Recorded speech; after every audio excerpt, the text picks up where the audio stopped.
Hi, this is Ike from Groovy Entertainment. Today we got another book to read for you. Today's book is Alvin's Daydreams for 1990. So let's get started.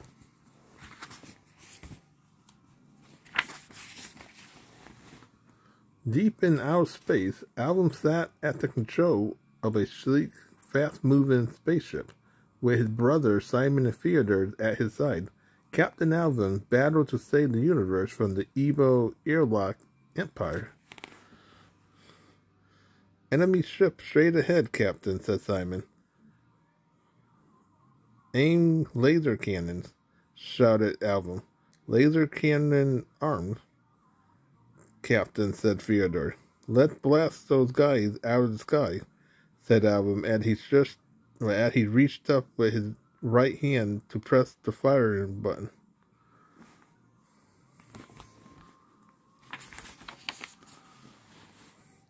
"Alvin," said a voice, "the enemy commander is calling to surrender." Thought Alvin.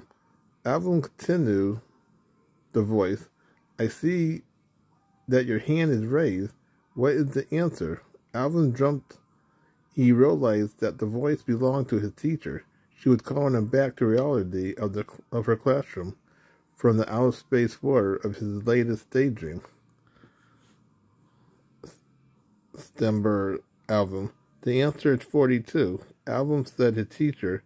"We were studying geographics."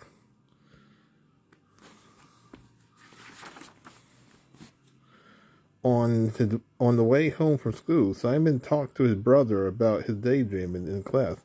"You'll never learn anything if you don't pay attention, Alvin," he said. "Uh-huh," said Alvin, who not really paying attention to Simon.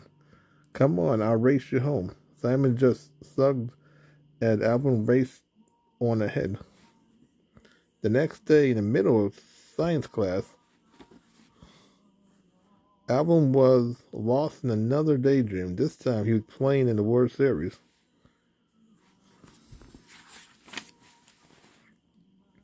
"Now batting," boomed the announcer, voice from the loudspeaker. Alvin Seville. The crowd cheered as Alvin stepped up to the plate. "The whole series depended on me," thought Alvin. The pitcher fired the ball towards home plate. Alvin swung and belted it. "It's a long drive to left field," began the announcer. It's going, it's gone. The home run." Alvin Seville clutch hits win the World Series for the Chips.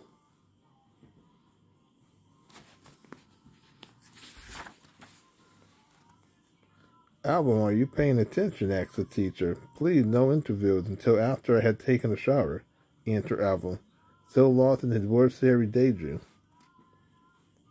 The rest of the class laughed. The teacher looked at Alvin and said, "Alvin, this daydreaming of yours is really becoming a problem." "I'm sorry," said Alvin. "I'll pay attention from now on."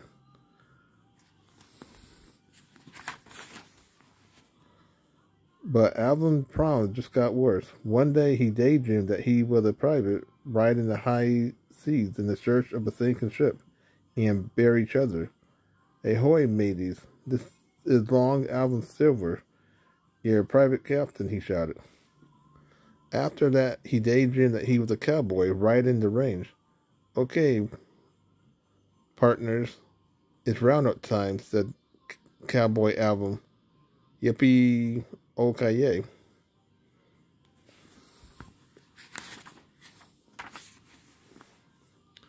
All this daydreaming worried Alvin's teacher. Meanwhile, Alvin had a worry of his own. "What am I going to do?" he asked Theodore. "One evening at home, everyone in my class has to write a composition for next Monday, and I don't know what to write about." "How about how I spent my summer vacation or what I want to be when I grow up?" suggested Theodore. "No," answered Alvin. "We did those already. This is an open theme. The student can write whatever they want, but I can't think of a thing."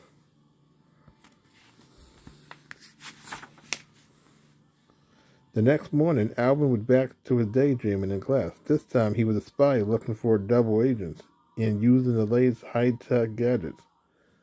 I had spotted the double agent below. I'm moving in now, announced Alvin into his secret cufflink radio. Finally, Alvin's teacher called David at work and asked him for some help. Alvin's daydreaming in class is hurting his schoolwork, said the teacher. I am very concerned because he's missing so much that goes on in class.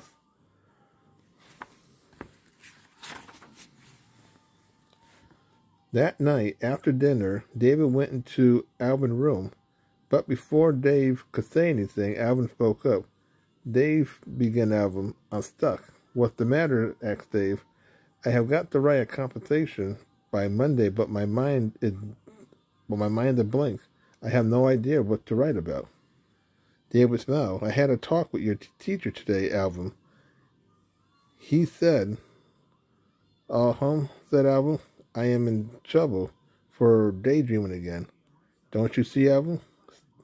Started Dave. Your daydreaming means that you have a terrific imagination, and having a terrific imagination is good. It's only your timing that's bad.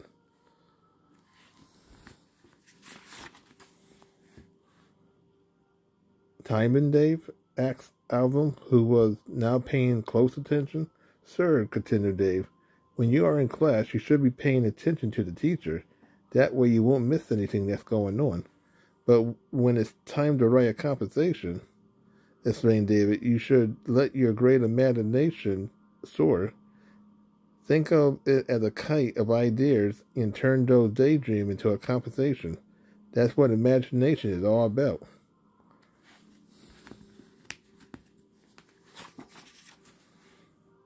Gee, said Alvin, I never thought anyone would be interested in my daydream. Think, David. If you excuse me, I got some writing to do. David smiled as he closed the door behind him. Alvin got right to work. Let's see, should I be a brain surgeon? Or a chemist? Or maybe even a prize winner writer?